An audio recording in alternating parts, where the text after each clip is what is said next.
ยามในหันเจออ่อนปอตรงเป็นกำไว้ใจอ่อนใจเป็นสั่งมันต้องว่าเป็นงานในก็อันเจอหัน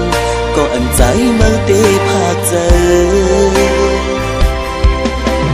พอยามนั่งยิ้มจำเจออ่อนพี่เอาในเดินมาบนเสือเจอตาใน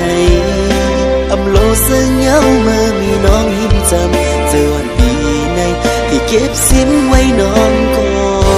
เลี้ยวอยู่ก็คงจะไกลเคยเจอถึงพร้อมย้ำมั่มหันนั่งในใจตึงว่าจางเสือเลยอยู่เลยก็ขันห่างอ่อนมาน้องยิ้มไปเมื่อน้องก็เลี้ยวก็อันใจหักในล้น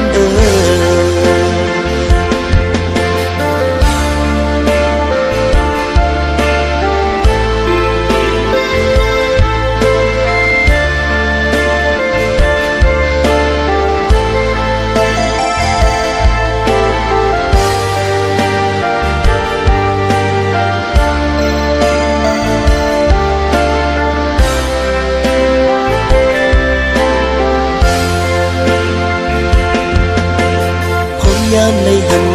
เจออ่อนปอตรงเป็นกำไว้ใจอ่อนใจเป็นสั่งมันต้องว่าเป็นงานในก็อันเจอหันก็อันใจมาเตะภาคเจอพอยามนั่งยิ้มจำเจออ่อนพี่เฮาในเป็นมามวนเสือเจอตาในอำโลซึ่งเย้าเมื่อมีน้องยิ้มจำเจออ่อนพี่ในที่เก็บสิ้นไว้น้องก็เลี้ยว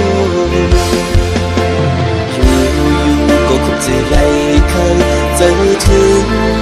พร้อมย้ำมั่มหันนั่งในใจตึงว่าจางเสือเลยอยู่เลยก็ขันห่างอ่อนมาน้อง